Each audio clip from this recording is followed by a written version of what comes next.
الہی بخش گاڑی سے باہر نکل کر اس سے پوچھنے لگا۔ اس کا سکتہ ذرا سا ٹوٹا، بہت خالی خالی نظروں سے اس نے الہی بخش کو دیکھتے نفی میں سر ہلایا اور پھر بنا کچھ کہے گاڑی میں بیٹھ گئی۔ اس کا سارا جسم ٹھنڈا پڑ گیا تھا، ٹھنڈا اور نیلا، جیسے چاندی کے مجسمے کو کسی نے زہر دے دیا ہو۔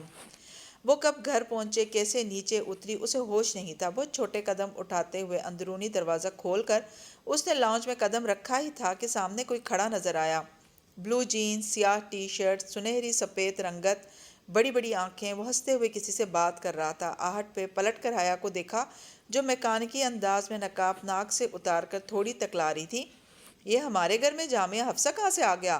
وہ خوشگوار حیرت کے زیر اثر بولا۔ حیا نے دھیرے سے پلکیں جھپکائیں۔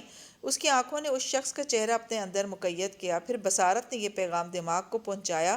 دماغ نے جیسے سست روی سے اس پیغام کو ڈی کوڈ کیا اور پھر اس شخص کا نام اس کے لبوں تک پہنچایا۔ روحیل۔ چند لمحے لگے تھے اسے اپنے شل ہوتے دماغ کے ساتھ اپنے بڑے بھائی کو پہچاننے میں۔ اتنے شوق تو ابا بھی نہیں ہوئے تھے جتنی تم ہوئی ہو، وہ مسکرا کر کہتا آگے بڑھ کر اس سے ملا۔ وہ خوش تھا، ابا اور اس کا معاملہ حل ہو گیا کیا؟ وہ کچھ سمجھ نہیں آ رہی تھی، بس خالی خالی نظروں سے اسے دیکھ رہی تھی۔ حیا، یہ نتاشا ہے، ادھر آ کر ملو۔ اماں نے جانے کہاں سے اسے پکارا تھا۔ اس نے دھیرے سے گردن موڑی۔ اماں کے ساتھ لاؤنج کے صوفے پر ایک لڑکی بیٹھی تھی۔ اس کا دماغ مزید کام کرنے سے انکاری تھا۔ اس نے بس سر کے اشارے سے اس انجان لڑکی کو سلام کیا اور پھر روحیل کو دیکھا۔ میں آتی ہوں، سر میں درد ہے، سونا ہے مجھے، مبہم ٹوٹے بے ربط الفاظ کہتے ہوئے وہ اپنے کمرے کی طرف بڑھ گئی۔ پیچھے سے شاید اماں نے اسے پکارا تھا، مگر اس نے اندر آ کر دروازہ بند کیا اور کنڈی لگا دی۔ ذہن اس طرح سے ایک نقطے پہ منجمد ہو گیا تھا کہ وہاں سے آگے پیچھے نہیں جا رہا تھا۔ کسی خودکار روبوٹ کی طرح اس نے عبایا کے بٹن کھولے، پھر سر سے سیاہ اسکارف علیحدہ کیا تو بالوں کا جوڑا کھل گیا۔ سارے بال کمر پہ گرتے گئے۔ اس نے سیاہ لمبی قمیض کے ساتھ سفید چوڑی دار پاجامہ پہن رکھا تھا۔ ارد گرد ہر شے اجنبی سی لگ رہی تھی۔ وہ خالی اس ذہنی کے عالم میں چلتی باتھ روم کی طرف آئی، دروازہ کھلا چھوڑ دیا اور باتھ روم کی ساری لائٹیں جلا دیں۔ وہ اسی انداز میں چلتی ہوئی شاور تک آئی اور اسے پورا کھول دیا، پھر باتھ ٹب کی منڈیر کے کنارے پہ بیٹھ گئی۔ اس کی سیاہ لمبی قمیض کا دامن اب پیروں کو چھو رہا تھا۔ شاور سے نکلتی پانی کی تیز دھار بوندیں سیدھی اس کے سر پہ گرنے لگیں۔ وہ جیسے محسوس کیے بنا سامنے سنک کے ساتھ سلیب پہ رکھے پوری بڑے شیشے کے پیالے کو دیکھ رہی تھی، جس کی خوشبو پورے باتھ میں پھیلی تھی۔ انسان سمجھتا ہے کہ گناہ بھلا دینے سے وہ زندگی سے خارج ہو جاتے ہیں، مگر ایسا نہیں ہوتا۔ گناہ پیچھا کرتے ہیں، وہ عرصے بعد بھی اپنے مالک سے ملنے آ جایا کرتے ہیں۔ گناہ قبر تک انسان کے پیچھے آتے ہیں۔ اس کے گناہ بھی ایک دفعہ پھر اس کے سامنے آ گئے تھے۔ انہوں نے دنیا کے ہجوم میں بھی اپنے مالک کو تلاش کر لیا تھا۔ موسلادھار پانی اس کے سر سے پھسل کر نیچے گر رہا تھا۔ بال بھیگ کر موٹی لٹوں کی صورت بن گئے تھے۔ اس کا پورا لباس گیلا ہو چکا تھا۔ وہ یک ٹک سامنے ٹائل سے مزین دیوار کو دیکھ رہی تھی۔ ولید کے پاس وہ ویڈیو کہاں سے آئی وہ نہیں جانتی تھی، مگر ایک بات طے تھی، اللہ نے اسے معاف نہیں کیا تھا۔ اس کے گناہ دھلے نہیں تھے۔ وہ آج بھی اس کے سائے کی طرح اس کا پیچھا کر رہے تھے، اور اگر وہ سب کچھ اس کے خاندان والوں کے سامنے آ گیا تو پانی کی بچھاڑ ابھی تک اسے بھگو رہی تھی۔ اس کے چہرے، بالوں اور سارے وجود پہ موٹی موٹی بوندیں گر رہی تھیں، ایسے جیسے بارش کے قطرے ہوتے ہیں، جیسے سیپ سے نکلتے موتی ہوتے ہیں، جیسے ٹوٹے ہوئے آنسو ہوتے ہیں۔ وہ پوری طرح بھیگ چکی تھی، مگر وہ ابھی تک یوں ہی شل سی بیٹھی تھی۔ یہ کیا ہو گیا تھا؟ وہ اب کیا کرے گی؟ ولید کے ہاتھ اس کی کمزوری لگ گئی تھی۔ وہ اس کے خلاف گواہی نہ دے تو کیا ولید بس کر دے گا؟ نہیں، وہ جان چکا ہے کہ اس کے پاس کیا چیز ہے۔ وہ اسے بار بار استعمال کرنا چاہے گا۔ کیا وہ اسی طرح اس کے ہاتھوں بلیک میل ہوتی رہے گی؟ اس نے کیوں ولید کو تھپڑ نہیں دے مارا؟ وہ کیوں ڈر گئی؟ وہ کیوں ظاہر نہیں کر سکی کہ اسے اس بات سے فرق نہیں پڑتا؟ مگر وہ یہ ظاہر نہیں کر سکتی تھی۔ وہ سب کچھ اتنا غیر متوقع ہوا تھا کہ انسان ہونے کے ناطے وہ سنبھل نہیں سکی تھی، اور ولید جیت گیا تھا۔ اللہ نے اسے معاف نہیں کیا۔ نیلی مسجد میں بیٹھ کر اس نے کتنی معافی مانگی تھی، کتنا نور مانگا تھا، اور اب خود کو اس کے پسند کے مطابق ڈھالنے کے بعد جب اسے اپنے گناہ بھولتے جا رہے تھے تو اچانک وہ سب اس کے سامنے لا کھڑا کر دیا گیا تھا۔ وہ بری لڑکی نہیں تھی، اس کا کوئی افیئر نہیں رہا تھا۔ دکاندار کو روپے پکڑتے وقت بھی احتیاط کرتی تھی کہ ہاتھ نہ ٹکرائے، مگر خوبصورت دکھنے کی خواہش سے اس سے چند غلطیاں ہوئی تھیں اور وہ اب تک معاف نہیں ہو سکی تھیں۔ جانے کب وہ اٹھی، شاور بند کیا اور بھیگے بالوں اور کپڑوں سمیت بیڈ کے ساتھ نیچے کارپٹ پہ آ بیٹھی۔ آنسو تھے کہ رکنے کا نام ہی نہیں لے رہے تھے۔ اکڑوں بیٹھے، سینے کے گرد بازو لپیٹے، سر گھٹنوں میں دیے، وہ کب سو گئی اسے پتہ بھی نہیں چلا۔ جب وہ اٹھی تو عشاء کی اذان ہو رہی تھی۔ کمرے میں تاریکی پھیلی تھی، لباس اور بال ابھی تک نم تھے۔ ذرا حواس بحال ہوئے تو روحیل اور اس کی بیوی کا خیال آیا، اس نے تو اسے ٹھیک سے دیکھا بھی نہیں تھا، پتہ نہیں اماں نے کیا نام لیا تھا۔ فریش ہو کر انگوری لمبی قمیض کے ساتھ میرون چوڑی دار پاجامہ اور میرون دوپٹہ لے کر وہ گیلے بالوں کو ڈرائر سے سکھا کر باہر آئی تو گھر میں چہل پہل سی تھی۔ سحرش اور ثنا عابدہ چچی کے ساتھ آئی ہوئی تھی، ارم، سونیا اور سائمہ تائی بھی لاؤنج میں تھیں۔ روہیل کی بیوی فاطمہ کے ساتھ والے صوفے پہ دوپہر کے انداز میں بیٹھی تھی، ٹیک لگا کر ٹانگ پہ ٹانگ رکھے، گلابی قمیض کے ساتھ کیپری، بال سیاہ گھنگریالے مگر بھوری سنہری سٹریکنگ میں ڈائی کروا رکھے تھے۔ نکوش سے وہ نیپالی کم اور ذرا صاف رنگت کی ایفرو امریکن زیادہ لگتی تھی۔ رنگ گندمی، رخسار کی ہڈیاں اونچی، بھوئیں بےحد باریک اور چہرے کی جلد عام امریکن لڑکیوں کی طرح فیس ویکسنگ کروانے کے باعث جیسے چھلی ہوئی سی لگتی تھی۔ لبوں پہ ایک ہلکی سی مسکراہٹ۔ حیا کو سمجھ نہیں آیا کہ اسے اچھی لگی تھی یا بری۔ سوری، صبح میری طبیعت ٹھیک نہیں تھی، صحیح سے مل نہیں سکی۔ انگریزی میں اس سے بات کرتے ہوئے اس نے ایک نظر اماں پہ ڈالی۔ اماں اتنی نارمل کیوں تھی؟ کیا اماں اور ابا نے اس لڑکی کو قبول کر لیا تھا اتنی آسانی سے؟ اٹس اوکے، نہ تو انداز میں رکھائی تھی نہ ہی والہانہ گرم جوشی، بس نارمل سوبر سا انداز۔ حیا ابھی تک کھڑی تھی، اس سے بیٹھا ہی نہ گیا، عجب سی بے چینی تھی۔ سو معذرت کر کے کچن کی طرف چلی آئی۔ کچن اور لاؤنج کے بیچ کی آدھی دیوار کھلی تھی، سو اسے دور سے پھپھو کام کرتی نظر آ گئی تھیں۔ تم ٹھیک ہو؟ وہ ایک ڈش کی ڈریسنگ کرتے ہوئے آہٹ پہ پلٹی، وہی جہان والی آنکھیں، وہی نرم مسکراہٹ۔ جی سوری، میں دوپہر میں ذرا تھکی ہوئی تھی۔ نتاشا سے مل لی؟ پھپھو نے دور لاؤنج کے صوفوں پہ بیٹھی عورتوں کی طرف اشارہ کیا۔ وہ چونکی۔ اس کا نام نتاشا ہے؟ سرگوشی میں پوچھتے بظاہر چیزیں اٹھا اٹھا کر پھپھو کو دے رہی تھی۔ ہاں، کیوں کیا ہوا؟ اوہ، پھپھو سمجھ گئیں، اگر روسی اس خوبصورت نام سے کچھ غلط مطلب لیتے ہیں تو اس میں اس نام کا کیا قصور؟ قصور تو روسیوں کا ہے نا؟ صحیح، مگر روہیل اچانک آ گیا، ابا کا کیا ری ایکشن تھا؟ اب وہ ولید کی باتوں کے اثر سے ذرا نکلی تھی تو ان باتوں کا خیال آیا، وہ اسی لیے بغیر بتائے آیا ہے۔ بس بائی نے تھوڑا بہت جھڑکا اور پھر روہیل نے معافی مانگ لی اور نتاشا نے بھی اسلام قبول کر لیا، سو بائی مان گئے۔ وہ بے یقینی سے انہیں دیکھے گئی، اتنی آسانی سے یہ سب کیسے ہوا؟ اسے یاد تھا اس شادی کی وجہ سے ابا کو ہارٹ اٹیک ہوا تھا۔ اوون میں ڈش رکھ کر ڈھکن بند کرتے پھپھو نے گہری سانس لی۔ تو پھر اور کیا کرتے بھائی؟ اب وہ شادی کر ہی چکا ہے اور نتاشا کو مسلمان کر ہی چکا ہے تو بس بات ختم۔ روہیل ان کا اکلوتا بیٹا ہے، پہلوٹی کی اولاد۔ اوون کا ٹائم سیٹ کر کے وہ اس کی طرف پلٹی تو ان کے چہرے پہ ایک تھکان زدہ مگر بے شکوہ مسکراہٹ تھی۔ وہ ان کا بیٹا ہے حیا، اور بیٹوں کے قصور جلدی معاف کر دیے جاتے ہیں۔ سلیب پر لٹکانے کو صرف بیٹیاں ہوتی ہیں۔ کچھ تھا جو اس کے اندر ٹوٹ سا گیا تھا۔ پھپھو کاؤنٹر کی طرف چلی آئی تھی، بہت سے آنسو اس نے اپنے اندر اتارے اور پھر چہرے پہ ظاہری بشاشت لا کر وہ ان کی طرف پلٹی۔ آپ یہ سب کیوں کر رہی ہیں؟ اور نور بانو کدھر ہے؟ وہ ڈرائنگ روم میں بھائی وغیرہ کو چائے دینے گئی ہے۔ میں نے سوچا میں کھانے کو آخری دفعہ دیکھ لوں، کھانے کا کام عورت کو خود کرنا چاہیے تاکہ کھانے میں عورت کے ہاتھ کا ذائقہ بھی آئے۔ تو نور بانو ہے نا پھپھو؟ بیٹا، عورت کے ہاتھ کا ذائقہ صرف اس کی فیملی کے لیے ہوتا ہے۔ نور بانو کے بنائے کھانے میں اس کے اپنے بچوں کو ذائقہ آئے گا مگر اس کے مالکوں کو نہیں۔ وہ جہان کی ماں تھیں، ان سے کون بحث کرتا؟ سو وہ واپس لاؤنج میں آ کر بیٹھ گئی۔ ذہن میں ولید کی باتیں ابھی تک گردش کر رہی تھیں، کچھ سمجھ میں نہیں آ رہا تھا کہ اب کیا ہو گیا۔ درمیان میں ابا ایک دفعہ کسی کام سے آئے تو اسے بلا کر پوچھا، الہی بخش کہہ رہا تھا کہ ولید نے تمہارا راستہ روکا ہے؟ ولید کا نام لیتے ہوئے ان کی آنکھوں میں برہمی در آئی تھی۔ ویسے وہ نارمل لگ رہے تھے، جسے نتاشا سے کوئی مسئلہ نہ ہو۔ جی، وہ دھمکی دے رہا تھا کہ اگر ہم نے اس کے خلاف کوئی قدم اٹھایا تو ہم پر ذاتی حملے بھی کر سکتا ہے۔ اٹک اٹک کر اس نے چند فکرے جوڑے۔ میں اس کو دیکھ لوں گا، آپ اکیلے باہر مت جانا، ابا کہہ کر آگے بڑھ گئے۔ اب کیا فائدہ، کل تو ویسے بھی اسے استنبول چلے جانا تھا۔ کھانے کے بعد ثنا نے اس سے کہا کہ وہ ترکی کی تصاویر دکھائے سب کو۔ وہ لیپ ٹاپ لینے کمرے کی طرف جانے لگی تو ارم اس کے ساتھ آ گئی۔ اس کے سر میں درد تھا، وہ ذرا لیٹنا چاہ رہی تھی۔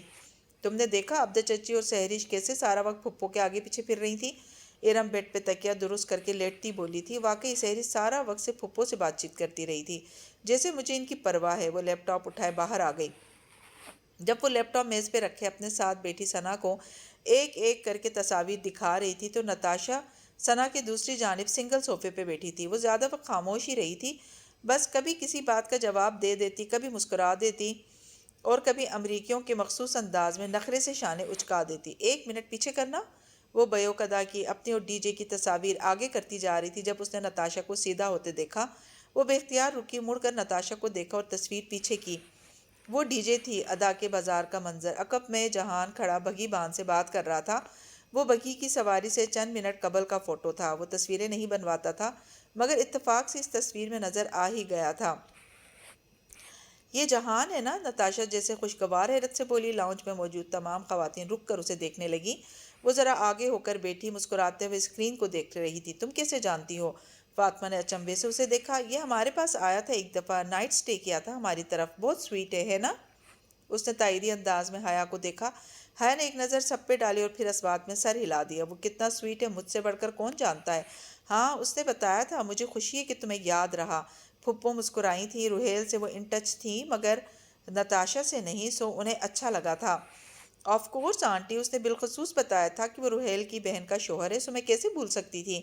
سہرش نے عابدہ چچی کو دیکھا اور عابدہ چچی نے سائمہ تائی کو۔ چند متذبذب نگاہوں کے تبادلے ہوئے اور جیسے لمحے بھر کے لیے خاموشی چھا گئی۔ پہلی بار اسے نتاشا بہت اچھی لگی۔ ولید کی باتوں سے چھائی کلفت ذرا کم ہو گئی اور وہ انہیں باقی تصاویر دکھانے لگی۔ پھر جب لیپ ٹاپ رکھنے کمرے میں آئی تو ارم اس کے بیڈ پہ بیٹھی، اس کے فون کو کان سے لگائے دبی دبی غصیلی آواز میں بات کر رہی تھی۔ یہ لڑکی بھی نا، حیا نے بمشکل غصہ ضبط کیا۔ ارم اسے دیکھ کر تیزی سے الوداعی کلمات کہنے لگی۔ پلیز کال لاگ کلیئر مت کرنا، میرے اہم نمبر ضائع ہو جائیں گے۔ اس نے ابھی کال کاٹی ہی تھی کہ حیا نے فون کے لیے ہاتھ بڑھا دیا۔ ارم نے بغیر کسی شرمندگی کے فون اس کو واپس کر دیا اور کمرے سے نکل گئی۔ حیا نے کال لاگ چیک کیا، اسی نمبر پہ جو اس نے اپنے موبائل کے اندر ایک میسج میں محفوظ کر رکھا تھا۔ ارم نے آدھا گھنٹہ بات کی تھی، 30 منٹ اور 50 سیکنڈ۔ چونکہ نمبر فون بک میں محفوظ نہیں تھا، سو ارم نمبر ملاتے معلوم نہ ہو سکا کہ یہ نمبر اس فون میں پہلے سے درج ہے۔ وہ تعصب بھری گہری سانس لے کر رہ گئی۔ یہ لڑکی پتہ نہیں کیا کر رہی تھی۔ عائشہ گل کہتی تھی اچھی لڑکیاں چھپے دوست نہیں بناتی۔ کاش وہ یہ بات ارم کو سمجھا سکتی۔ وہ واپس لاؤنج میں آئی تو باتوں کا دور ویسے ہی چل رہا تھا۔ پھر سائمہ تائی نے ایک دم اسے مخاطب کیا۔ جہان کی واپسی کا کیا پروگرام ہے حیا؟ شاید یہ جتانا مقصود تھا کہ اسے جہان کی خبر تک نہیں۔ اس نے بہت ضبط سے گہری سانس لی۔ سبین پھپھو ابھی اٹھ کر کچن تک گئی تھیں۔ کل میں استنبول جا رہی ہوں نا، تو پھر دیکھتے ہیں کیا پروگرام ڈیسائیڈ ہوتا ہے۔ تمہاری کب واپسی ہوگی؟ سہرش نے بہت سادگی سے پوچھا۔ اسے لگا سب مل کر اس کی تحقیر کر رہے ہیں۔ کچھ نہیں کہہ سکتی، جہان کے پروگرام پر منحصر ہے۔ اس نے بے پرواہی سے شانے اچکائے۔ شاید ہفتہ لگ جائے، پھر ہم ساتھ میں واپس آئیں گے۔ اس کے لہجے کی مضبوطی پہ سب نے، حتیٰ کہ فاطمہ نے بھی اسے بے اختیار دیکھا۔ وہ نظر انداز کر کے ثنا کی طرف متوجہ ہو گئی، جو پیالی میں پانی بھر کر لائی تھی اور اپنے پرس سے سرخ گلابی اور کاسنی نیل پالش کی شیشیاں نکال کر میز پر رکھ رہی تھی۔ اسے ماربل نیل پالش لگانی تھی اور وہ جانتی تھی کہ حیا سے بہتر کوئی یہ کام نہیں کر سکتا۔ لگا کر دے رہی ہوں، مگر وضو کرنے سے پہلے دھو لینا۔ سب ابھی تک اسے دیکھ رہے تھے۔ وہ جیسے بے نیاز سی ہو کر ہر نیل پالش کا ایک ایک قطرہ پانی میں ٹپکانے لگی۔ تینوں رنگ بلبلوں کی صورت میں پانی کی سطح پہ تیرنے لگے، اس کی امیدوں اور دعووں جیسے بلبلے۔ وہ جانتی تھی کہ وہ بہت بڑی بات کہہ گئی ہے۔ جہاں ترکی میں نہیں تھا اور وہ اس کے ساتھ واپس نہیں آئے گا، مگر وہ ان کو مزید خود پہ ہنسنے کا موقع نہیں دینا چاہتی تھی۔ اب انگوٹھا ڈالو۔ اس کے کہنے پہ ثنا نے انگوٹھا پانی میں ڈبو کر نکالا تو ناخن پہ تینوں رنگوں کا ماربل پرنٹ چھپ گیا تھا۔ واؤ! ثنا ستائش سے انگوٹھے کو ہر زاویے سے دیکھنے لگی۔ وہ قدرتی سا ڈیزائن تھا اور بہت خوبصورت تھا۔ قدرت کے ڈیزائن بھی کس قدر خوبصورت ہوتے ہیں نا، انسان کی ڈیزائننگ سے زیادہ خوبصورت۔ رات دیر سے وہ روحیل کے ساتھ تایا ابا کی طرف گئی تھی تاکہ جانے سے قبل ان سے مل لے اور طبیعت بھی پوچھ لے۔ تایا ابا کی پٹی بندی تھی اور وہ قدرے بہتر لگ رہے تھے۔ تم بہن بھائیوں کا بھی آنا جانا لگا رہتا ہے، انہوں نے اپنے مخصوص انداز میں کہا۔ وہ بیڈ پہ تکیوں سے ٹیک لگا کر نیم دراز تھے۔ پرسوں اگر اسے لگا تھا کہ وہ پہلے جیسے تایا فرقان بن گئے ہیں تو وہ غلط تھی، گو کہ سرد مہری کی دیوار گر چکی تھی اور وہ نارمل انداز میں اس سے بات کر رہے تھے، پھر بھی پہلے والی بات نہ تھی۔ اس نے اپنے حجاب سے ان کے زخم کو مرہم دیا تھا۔ یہ بات جیسے پرانی ہو گئی تھی، فطرت کبھی نہیں بدلتی۔ اور جہان کا کیا پروگرام ہے؟ جہان میرے ساتھ ہی واپس آئے گا، تایا کے جواب میں اس نے ذرا اونچی آواز میں کہتے ہوئے قریب بیٹھی سائمہ تائی کو پھر سے سنایا تھا۔ تائی کو جیسے یہ بات پسند نہیں آئی تھی، انہوں نے رخ پھیر لیا۔ واپسی پہ دونوں گھروں کا درمیانی دروازہ عبور کرتے ہوئے روحیل نے پوچھا، سائمہ تائی صبح بتا رہی تھی کہ جہان تمہیں تمہارے برقعے کی ضد کی وجہ سے چھوڑ کر گیا ہے؟ حیا نے گہری سانس لیتے ہوئے درمیانی دروازہ لاک کیا اور پھر روحیل کی طرف مڑی۔ تمہارے F S C pre engineering میں کتنے مارکس آئے تھے؟ میرے مارکس؟ وہ حیران ہوا۔ 991۔ کیوں؟ اور جب تمہارے 991 نمبر آئے تھے تو سائمہ تائی نے کہا تھا کہ اس فیڈرل بورڈ والوں سے پیپر گم ہو گئے تھے۔ سو انہوں نے رینڈملی مارکنگ کرتے ہوئے شیرینی کی طرح نمبر بانٹے ہیں، اور اس بات کو خاندان والوں سے سن کر تم نے کہا تھا کہ ایک منٹ مجھے تمہارے الفاظ دہرانے دو، وہ اس شام میں پہلی مرتبہ مسکرائی، تم نے کہا تھا سائمہ تائی اس دنیا کی سب سے جھوٹی خاتون ہے۔ اوکے اوکے سمجھ گیا، روہیل ہنستے ہوئے سر جھٹک کر اس کے ساتھ پورچ کی طرف بڑھ گیا۔ 6 ماہ قبل اس نے ایک بھیانک خواب دیکھا تھا۔ اس واہیات ویڈیو کی سی ڈی گھر پہنچ گئی تھی۔ ارم لاؤنج میں زمین پہ بیٹھی رو رہی تھی اور تایا، ابا، روہیل سب وہاں موجود تھے۔ تب اس نے سوچا تھا کہ روہیل تو امریکہ میں ہے، پھر ادھر کیسے آیا؟ مگر اب روہیل ادھر آ گیا تھا، اس بھیانک منظر کے سارے کردار یہاں موجود تھے۔ جب وہ ترکی سے واپس آئے گی تو کیا اس کا استقبال اس خواب جیسا ہوگا؟ اس سے آگے وہ کچھ سوچنا نہیں چاہتی تھی۔ استنبول ویسا ہی تھا جیسے وہ چھوڑ کر گئی تھی۔ ٹاکسم کے مجسمہ، آزادی کے پتھروں کا رنگ، ٹیولپس کی مہک، استقلال جدیسی میں چلتے لوگ، سبانجی کی مصنوعی جھیل، ہر شے پہلے جیسی تھی۔ بس ڈی جے نہیں تھی اور جہان نہیں تھا، مگر ان دونوں کا عکس استنبول کے ہر گلی کوچے اور باسفورس کے نیلے جھاگ کے ہر بلبلے میں جلملا رہا تھا۔ اس شہر نے اس کی زندگی بدل دی تھی، اور اب اس بدلی ہوئی پوری زندگی میں وہ اس شہر کو بھول نہیں سکتی تھی۔ بیوگدا کی بندرگاہ سے چند کوس دور وہ پتھروں کے ساحل پہ ایک بڑے پتھر پہ بیٹھی ایک ہاتھ سے دوسرے ہاتھ کی انگلی میں پڑے پلیٹینم بینڈ کو گھماتی سمندر کو دیکھ رہی تھی۔ پرسوں جب وہ استنبول آئی تھی تب سے اب تک وہ جہان کا ہر نمبر ملا چکی تھی، مگر سب بند تھے۔ وائس میسج اس نے پھر بھی نہیں چھوڑا تھا، کیا کہے، الفاظ ہی ختم ہو جاتے تھے۔ کلیئرنس کے تمام معاملات اس کی توقع سے جلدی حل ہو گئے تھے۔ ویزا اس نے بڑھوا لیا تھا۔ پہلے اسے لگا کہ وہ دیر سے واپس آئی ہے، مگر فلسطینی لڑکے اور اسرائیلی ٹالی بھی ابھی گئے نہیں تھے۔ ان کی آج رات کی فلائٹ تھی اور فریڈم فلوٹیلا نے جو دوستی توڑی تھی وہ اب تک جڑ نہ پائی تھی۔ صبح ادلار آنے سے قبل اس نے معتصم کو پھر سے ابایا کے لیے شکریہ کہا تھا، وہ جواباً مسکرا کر رہ گیا تھا۔ بالآخر آج شام ان کا ترکی میں یادگار سیمسٹر اختتام پذیر ہو جانا تھا۔ خود اس کا کیا پروگرام تھا وہ ابھی کچھ فیصلہ نہیں کر پائی تھی۔ جہان لندن میں ہی تھا اور وہ ادھر نہیں جا سکتی تھی، اور اس کو لیے بغیر وہ واپس جانا نہیں چاہتی تھی۔ کیا کرے؟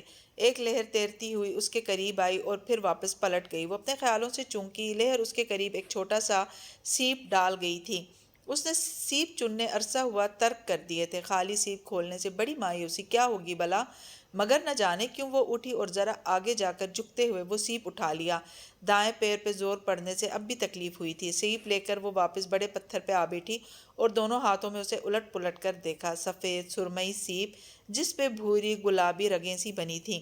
سیپ گیلا تھا اور ریت کے ذرات بھی اس پہ لگے تھے۔ اس نے پرس سے ٹشو نکالا، سیپ کو اچھی طرح صاف کیا، یہاں تک کہ ٹھنڈا سخت خول چمکنے لگا، اور پھر وہاں سے اٹھ آئی۔ پکنک کے لیے دور دور تک ٹولیوں میں بیٹھے سیاحوں سے اسے چھری ملنے کی توقع تھی، مگر ایک خوانچہ فروش سامنے ہی کھڑا نظر آ گیا۔ اس کے پاس چاقو تھا۔ حیا نے اسے چاقو لیا اور وہیں اس کی ریڑھی کے ساتھ کھڑے کھڑے سیپ کو چاقو سے کاٹا۔ اس نے طے کر لیا تھا کہ یہ اس کی زندگی کا آخری سیپ ہوگا۔ اس میں سے یا تو سفید موتی نکلے گا یا پھر نہیں نکلے گا، مگر ان دونوں ممکنات میں سے جو بھی ہو وہ دوبارہ کبھی سیپ نہیں چنے گی۔ اس نے کٹے ہوئے سیپ کے دونوں باہم ملے ٹکڑوں کو آہستہ سے الگ کرتے ہوئے کھولا۔ دھیرے دھیرے دونوں ٹکڑے الگ ہوتے گئے۔ وہ یک ٹک سی کھلے سیپ کو دیکھ رہی تھی۔ تیسرا امکان بھی ہو سکتا تھا، یہ اس نے نہیں سوچا تھا۔ قریباً آدھے گھنٹے بعد وہ بہار گل کے سامنے حلیمہ آنٹی کے فرشی نشست والے کمرے میں بیٹھی تھی۔ تم کہاں چلی گئی تھی حیا؟ سب مجھے چھوڑ کر چلے گئے، وہ بہت اداسی سے کہہ رہی تھی۔ وہ دونوں آمنے سامنے زمین پہ بیٹھی تھیں۔ بہارے نے سبز فراک کے اوپر گھنگریالے بھورے بالوں کو ہمیشہ کی طرح ہم رنگ پونی میں باندھ رکھا تھا، مگر اس کا چہرہ ہمیشہ جیسا نہ تھا۔ تو تم نے اپنا پاسپورٹ کیوں جلایا؟ اس نے جب سے حلیمہ آنٹی سے یہ بات سنی تھی وہ چنبے کا شکار ہو گئی تھی، تاکہ وہ نیا پاسپورٹ دینے کے لیے میرے پاس آ جائے، بہارے نے کہتے ہوئے سر جھکا لیا۔ حیا نے الجھن سے اسے دیکھا۔ بہارے بہت سمجھدار، بہت ذہین بچی تھی، مگر اس طرح کی بات کی امید اس نے بہارے سے نہیں کی تھی۔ تمہیں کیوں لگا کہ وہ اس طرح واپس آئے گا؟ وہ اس کے جھکے سر کو غور سے دیکھتے ہوئے بولی۔ بہارے خاموش رہی۔ بہارے گل، تمہیں کس نے کہا کہ ایسا کرنے سے وہ واپس آ جائے گا؟ اب کہ اس نے سر اٹھایا، اس کی بھوری سبز آنکھوں میں بے پناہ اداسی تھی۔ سفیر نے کہا تھا کہ ایسا کرو گی تو وہ آ جائے گا۔ اچھا، وہ اب کچھ سمجھنے لگی تھی۔ تو سفیر بے کیوں چاہتے ہیں کہ وہ ادھر آ جائے جبکہ ادھر آنا اس کے لیے ٹھیک نہیں ہے؟ بہارے ٹکر ٹکر اس کا چہرہ دیکھنے لگی۔ حیا نے افسوس سے نفی میں سر ہلایا۔ یہ سفیر کوئی گڑبڑ کر رہا ہے۔ کیا تمہیں پتہ ہے عبد الرحمن کدھر ہے؟ اور وہ ہچکچائی۔ کیا تمہیں پتہ ہے وہ تمہارا؟ ہاں مجھے سب پتہ ہے، اور اب اس بات کا ذکر مت کرو۔ اس نے جلدی سے بہارے کو چپ کرایا۔ دروازہ کھلا تھا، حلیمہ آنٹی کچن تک ہی گئی تھیں۔ تم نے کہا تھا ہم مل کر اسے ڈھونڈیں گے۔ بہارے نے بے چینی سے اسے کچھ یاد دلایا۔ وہ ترکی میں نہیں ہے اور ہم اسے نہیں ڈھونڈ سکتے۔ میرے ابا نے اجازت۔ باہر آہٹ ہوئی تو وہ جلدی سے خاموش ہو گئی۔ حلیمہ آنٹی دوائی کی شیشی پکڑے اندر آ رہی تھی، ہمیشہ کی طرح دوپٹہ اوڑھے، مسکراتا حلیم چہرہ۔ ان کو یقیناً خود بھی نہیں پتا تھا کہ ان کا بیٹا کیا کرتا پھر رہا ہے۔ کچھ تو تھا جو غلط تھا۔ مجھے نہیں کھانی دوائی۔ بہارے نے برا سا منہ بنایا تو وہ گہری سانس بھر کر رہ گئیں۔ اس کو کل سے بخار ہے، پلیز اسے دوائی پلا دو حیا۔ میں تب تک کچن دیکھ لوں۔ انہوں نے سیرپ اس کی طرف بڑھایا تو اس نے جلدی سے پکڑ لیا۔ میں پلا دیتی ہوں۔ تھینک یو بیٹا، میں تب تک کھانا نکالتی ہوں، تم کھانا کھا کر جانا۔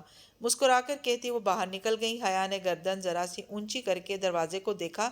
جب وہ اجل ہو گئی تو بہارے کی طرف مڑی۔ کیا تم نے انہیں بتایا کہ یہ سب کرنے کے لیے تمہیں سفیر نے کہا تھا؟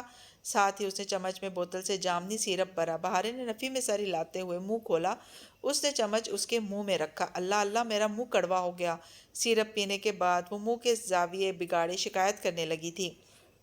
اللہ تمہیں سمجھے، اللہ تمہیں سمجھے۔ وہ جلدی جلدی پانی کا گلاس پیتی برا سا منہ بنائے کہہ رہی تھی۔ پانی پی کر بھی اس کے منہ کی کڑواہٹ ختم نہیں ہوئی تھی۔ وہ جیسے اپنی اصل اداسی کا چڑچڑا پن اس سیرپ پہ نکال رہی تھی۔ اتنا بھی کڑوا نہیں تھا، ٹھہرو میرے پاس کینڈی یا چاکلیٹ ہوگی۔ اس نے قالین پہ رکھا اپنا پرس کھولا اور اندر ہاتھ سے ٹٹولا۔ صبح پرس میں چیزیں ڈالتے اس نے دیکھا تھا کہ کینڈی اندر رکھی تھی، ایک گلابی ریپر والی کینڈی اور ایک خالی ریپر۔ اس نے دونوں چیزیں باہر نکالی اور کینڈی بہارے کو دی۔ شکریہ۔ بہارے نے جلدی سے کینڈی کھول کر منہ میں رکھی۔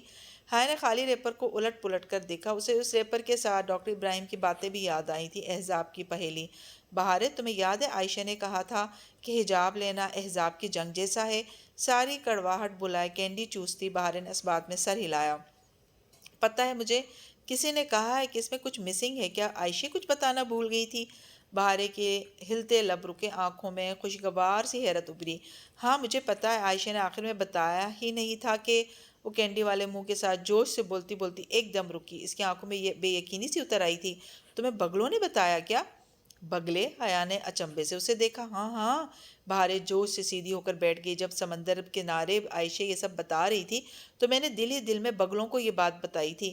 مرمرا کے بگلے اور سلطان احمد مسجد کے کبوتر دل کی بات سن لیتے ہیں، مگر تم عائشہ کو نہ بتانا کہ میں نے یہ کہا ہے۔ وہ آگے سے کہتی ہے، دل کی بات اللہ تعالیٰ کے سوا کوئی نہیں سن سکتا۔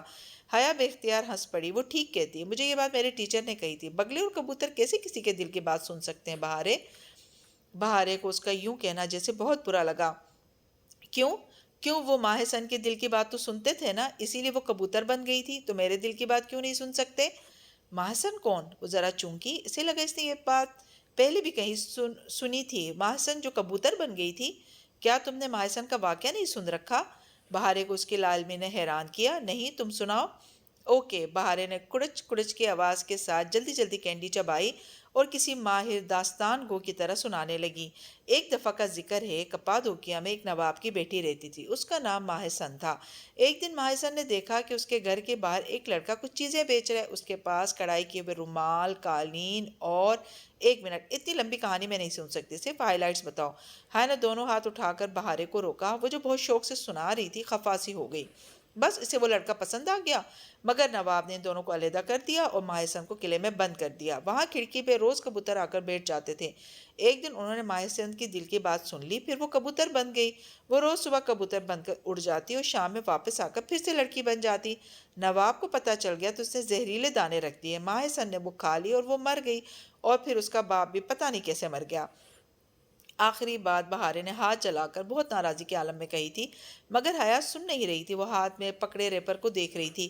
جس رات جہان گیا تھا اس سے قبل آخری دفعہ وہ اس سے اٹالین ریسٹوران میں ٹھیک سے بات کر پائی تھی، اور جب اس نے جہان سے واپسی کا پوچھا تھا تو اس نے کہا تھا، میرا دل چاہتا ہے میں ماہ سن کی طرح کبوتر بن کر کسی غار میں چھپ جاؤں۔ اس نے شکن زدہ ریپر پہ انگلی پھیری۔ اس پہ بنے غار کو دیکھ کر اسے بہت کچھ یاد آیا تھا۔ اس نے آہستہ سے سر اٹھایا۔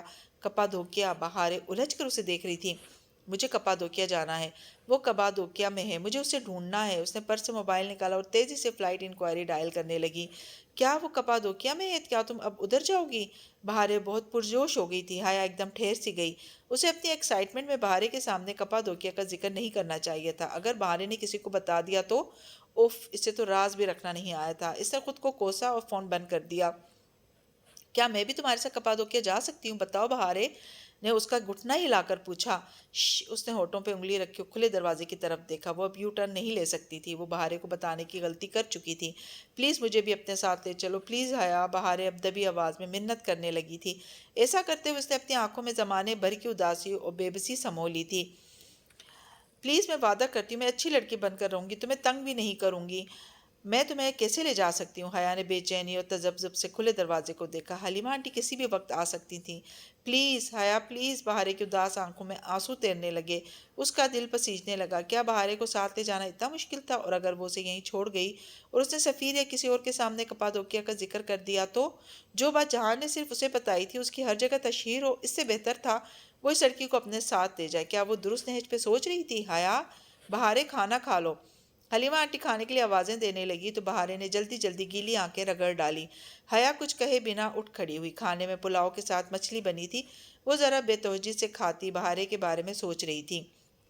سفیر اس بچی کو اسی گھر میں روکے رکھنا چاہتا تھا، ایسا کر کے کہیں وہ جہان کو بلیک میل تو نہیں کر رہا تھا؟ اگر بہارے کسی مصیبت میں ہوئی تو جہان کو واپس آنا پڑے گا، وہ بہارے کے لیے ضرور آئے گا۔ اس کو جیسے جھرجھری سی آئی۔ عثمان انکل اور سفیر کہاں ہیں آنٹی؟ اس نے بظاہر سرسری سے انداز میں پوچھا۔ ہوٹل پہ ہیں دونوں، عثمان شاید آنے والے ہوں، سفیر ذرا لیٹ آتا ہے، آنٹی نے مسکرا کر بتایا تو حیا نے سر ہلا دیا۔ سفیر اب گھر پہ نہیں تھا، ایسے میں وہ بہارے کو لے کر وہاں سے جا سکتی تھی، یہی ٹھیک تھا۔ بھلے اسے کوئی جلدی میں فیصلہ کرنے والی کہے مگر وہ ایسی ہی تھی۔ اس نے تہیہ کر لیا تھا کہ بہارے کو ساتھ لے جائے گی۔ حلیمہ آنٹی، میں چند دن کے لیے اجمیر جا رہی ہوں، کیا بہارے میرے ساتھ چل سکتی ہے؟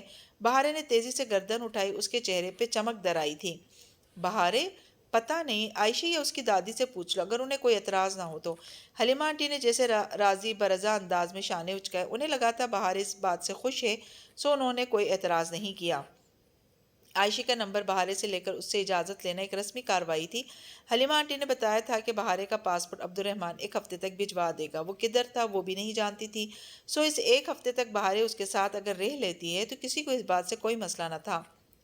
بہارے نے جلدی جلدی اپنا چھوٹا سا بیگ تیار کر لیا اور گلابی پرس کندھے سے ٹکائے بالکل تیار ہو کر خوشی خوشی اس کے ساتھ آن کھڑی ہوئی۔ چند منٹ پہلے تک لٹکی ہوئی صورت کا اب شائبہ تک نہ تھا، چھوٹی سی اداکارہ۔ حلیمہ آنٹی سے رخصت ہو کر وہ پہلی فیری لے کر استنبول واپس آئیں۔ اپنے ڈورم میں آ کر اس نے ایک چھوٹے بیگ میں بہارے کا سامان ڈالا اور پھر اپنے چند کپڑے اور ضروری چیزیں رکھیں۔ کم سے کم سامان بہتر تھا۔ بہارے کا نیکلس وہ گزشتہ روز خرید چکی تھی مگر اس نے ابھی دینا مناسب نہ سمجھا۔ اسے کسی خاص موقع کے لیے سنبھال کر وہ ابھی صرف اور صرف جہان کے بارے میں سوچنا چاہتی تھی۔ حیا، اسے وہاں کیسے ڈھونڈیں گے؟ اوپر اس کے بنک پہ بیٹھی اسے پیکنگ کرتے ہوئے دیکھ رہی تھی۔ میں ذرا کچھ فرینڈ سے مل آتی ہوں، وہ آج جا رہے ہیں۔ وہ باہر چلی آئی اور کمرہ مقفل کر دیا۔ معتصم، حسین اور مومن گورسل سٹاپ پہ کھڑے تھے، ٹالی بھی ان سے ذرا فاصلے پہ کھڑی تھی۔ سب کے بیگز ان کے پاس تھے، لطیف، چیری اور سارا، یہ لوگ کب کے جا چکے تھے۔ کی حال ہے حیا؟ معتصم نے پکارا۔ حال بخیر، کیا تم لوگ ابھی نکل رہے ہو؟ فلسطینیوں کے قریب پہنچ کر اس نے ان کو مخاطب کیا تو آواز میں نامعلوم سی اداسی در آئی۔ حسین نے ڈھیلے ڈھیلے انداز میں سر ہلا دیا۔ زندگی میں ہر چیز کا اختتام ہوتا ہے اور اب جب کہ اس سفر کا اختتام پہنچ رہا تھا ایک عجیب سی کسک دل میں اٹھ رہی تھی۔ کاش یہ سفر کبھی ختم نہ ہوتا، کاش ہم سب ہمیشہ ادھر رہتے اور ایک ساتھ پڑھتے رہتے۔ وہ بہت سی نمی اندر اتارتے ہوئے بولی۔ مغرب کے وقت کی اداسی ہر سو چھائی ہوئی تھی، بس سٹاپ اور سبانجی کا سبزہ ویران سا لگ رہا تھا۔ اگر ایسا ہوتا تو اس جگہ کا چارم ہی ختم ہو جاتا، اس لیے یہی بہتر ہے کہ زندگی کے اس فیز کا اختتام ہو جائے تاکہ ہم ساری عمر اسے یاد رکھیں۔ معتصم ٹھیک کہہ رہا تھا، میں تم لوگوں کو یاد رکھوں گی، تم سب بہت اچھے ہو، تھینکس۔ اور ہاں، کیا تمہیں اپنے پزل باکس سے کوئی کارآمد چیز ملی یا وہ سب مذاق تھا؟ معتصم کو اچانک یاد آیا۔ ہاں، بہت اچھی چیز ملی مجھے اس سے، ایسی اچھی چیز جو میں نے پا کر کھو دی، مگر اسے دوبارہ ڈھونڈنے کی کوشش کروں گی۔ خیر، اپنا خیال رکھنا۔ اللہ حافظ کہہ کر ان کے پاس سے ہٹ کر وہ ٹالی کی طرف آئی۔ بیچاری ٹالی، کتنی بے ضرر سی تھی وہ، ذرا سا چھیڑ ہی دیتی تھی اور وہ خواہ اتنی ٹینشن لے لیتی۔ اہل مکہ تو اہل مکہ ہوتے ہیں، ان سے کیا شکوہ، اصل دکھ تو بنو قریظہ دیتے ہیں۔ ہم سارا وقت ترکی، اٹلی اور فرانس کی حکومتوں کو حجاب پہ پابندی لگانے کے باعث برا بھلا کہتے رہتے ہیں، اگر اسے آدھی توجہ اپنے خاندان کے بڑوں کی طرف کر لیں تو کیا ہی اچھا ہو۔ اس کے پکارنے پہ ٹالی جو رخ پھیرے کھڑی تھی چونک کر مڑی، پھر اسے دیکھ کر مسکرا دی۔ او حیا، آج تمہارے بال کس رنگ کے ہیں؟ ہمیشہ کی طرح خوبصورت ہیں، رنگ جو بھی ہو۔ وہ بہت خوشگوار اور پر اعتماد انداز میں جواب دیتی، اس سے گلے ملی۔ میں تمہیں مس کروں گی، میں بھی۔ وہ پھر وہاں اس وقت تک کھڑی رہی جب تک وہ لوگ گورسل میں سوار نہ ہو گئے۔ جب بس کیمپس کی حدود سے دور چلی گئی تو وہ واپس ڈورم میں آئی۔ بہارے منہ بسورے بیٹھی تھی۔ حیا، ہم عبد الرحمن کو کپادوکیا میں کیسے ڈھونڈیں گے؟ میں ذرا فلائٹ بک کروا لوں؟ اس نے انسنی کرتے ہوئے وہیں کمرے میں ٹہلتے موبائل پہ نمبر ملایا۔ اتا ترک ایئرپورٹ سے ان کو کیسری کے ایئرپورٹ کیسری حوالانی کی صبح کی فلائٹ ملی تھی۔ حوالانی؟ تم لوگ ایئرپورٹ کو حوالانی کہتے ہو اور ہم ہوائی اڈا۔ اردو کے الفاظ ترک سے بھی نکلے ہیں اس لیے۔ فون بند کرتے ہوئے جیسے محظوظ ہو کر بولی۔ بہارے بہت غور سے اس کی بات سن رہی تھی۔ لیکن اگر ڈی جے ہوتی تو کہتی ترک اردو سے نکلی ہوگی، مگر ہماری اردو اوریجنل ہے بالکل۔ وہ دھیرے سے ہنسی اور سر جھٹکا۔ وہ میڈ ان پاکستان پہ کوئی کمپرومائز نہیں کرتی تھی۔ اس کا لہجہ کہیں کھو سا گیا۔ D J? وہی جو مر گئی تھی نا؟ بہارے نے بہت سمجھداری سے پوچھا۔ وہ اپنا سوال بھول چکی تھی۔ اور اب وہ کبھی واپس نہیں آ سکتی۔ بعض لوگ اتنی دور چلے جاتے ہیں کہ ان سے دوبارہ ملنے کے لیے مرنا ضروری ہوتا ہے۔ اس کے چہرے پہ تاریک سائے آن ٹھہرے۔ وہ کھڑکی کے پاس آئی اور سلائڈ کھولی۔ باہر تاریکی میں ڈوبتے سبانجی کے وسیع وعریض میدان نظر آ رہے تھے۔ تمہیں پتہ ہے وہ ہر روز صبح اس جگہ کھڑے ہو کر کیا کیا کہا کرتی تھی؟ کیا؟ وہ کہتی تھی گڈ مور۔ الفاظ لبوں پہ دم توڑ گئے۔ جب پچھلی دفعہ وہ پاکستان سے آئی تھی تب بھی ڈی جے کا مقولہ دہرانے سے قبل الفاظ اسی طرح دم توڑ گئے تھے، مگر تب وجہ شدت غم تھی اور آج وجہ سامنے کھڑی تھی، بلکہ کھڑا تھا سفیر عثمان۔ اس نے جلدی سے سلائڈ بند کی اور پردہ برابر کیا۔ بہار اسپرنگ کی طرح بنک سے اچھل کر نیچے اتری۔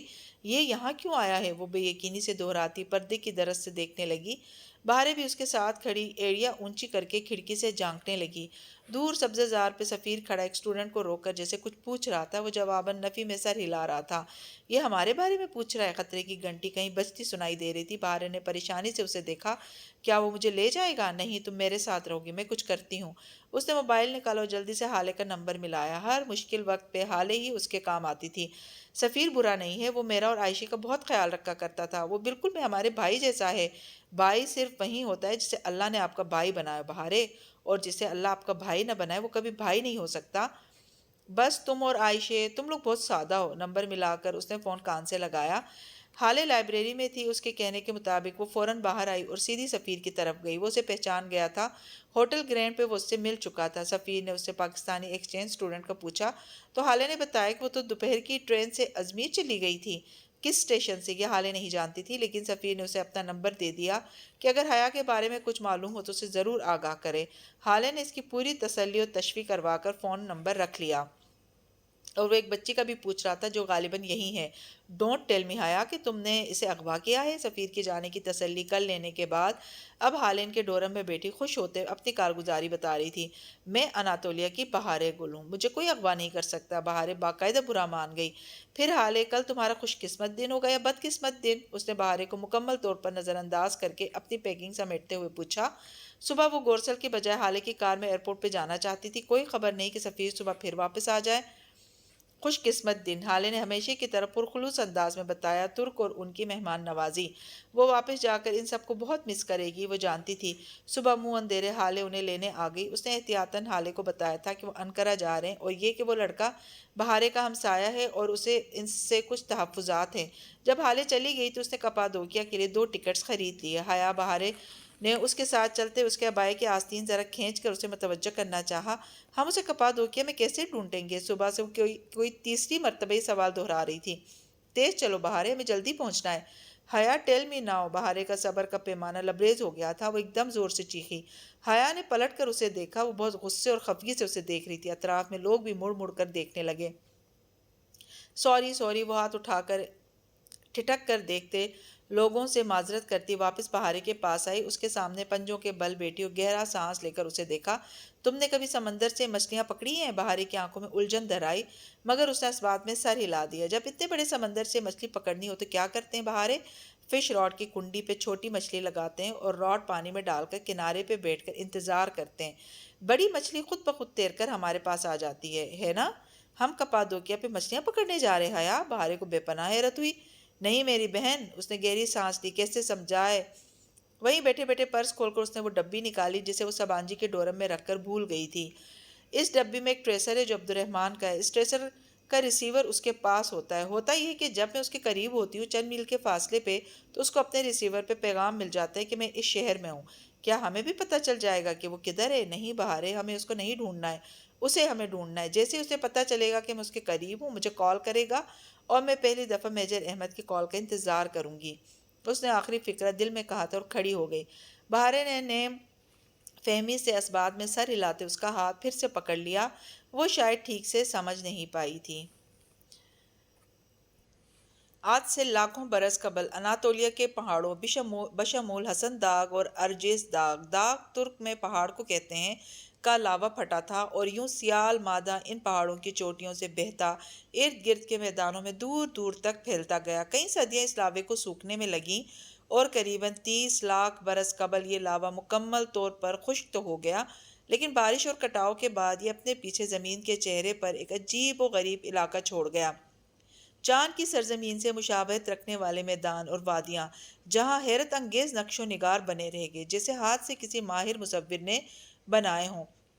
کپادوکیا، خوبصورت گھوڑوں کی سرزمین۔ کپادوکیا کا پہلا نام کس نے رکھا، اس بارے میں کئی روایات ہیں، البتہ اس کا موجودہ نام کپادوکیا کے بارے میں عام رائے یہی ہے کہ فارسی کے کت پتوکا سے نکلا، یعنی خوبصورت گھوڑوں کی سرزمین۔ اس خشکی اور سبزے کا امتزاج لیے علاقے کی مٹی کی اوپری سطح خاصی نرم ہے، جس کے باعث گئے وقتوں کی عیسائی تہذیبوں نے یہاں پہاڑوں کے اندر غار نما بڑے بڑے گھر اور چرچ بنا لیے تھے۔ ان کی کھڑکیاں یوں ہوتی کہ دور سے لگتا ہے جیسے کسی پہاڑی کی بہت سی آنکھیں ہوں۔ زمین کے اندر بنے سینکڑوں شہر آج بھی یہاں موجود تھے۔ صدیوں پرانا غاروں سے بنا خوبصورت کپادوکیا، ماہ سن کے کبوتروں کی سرزمین۔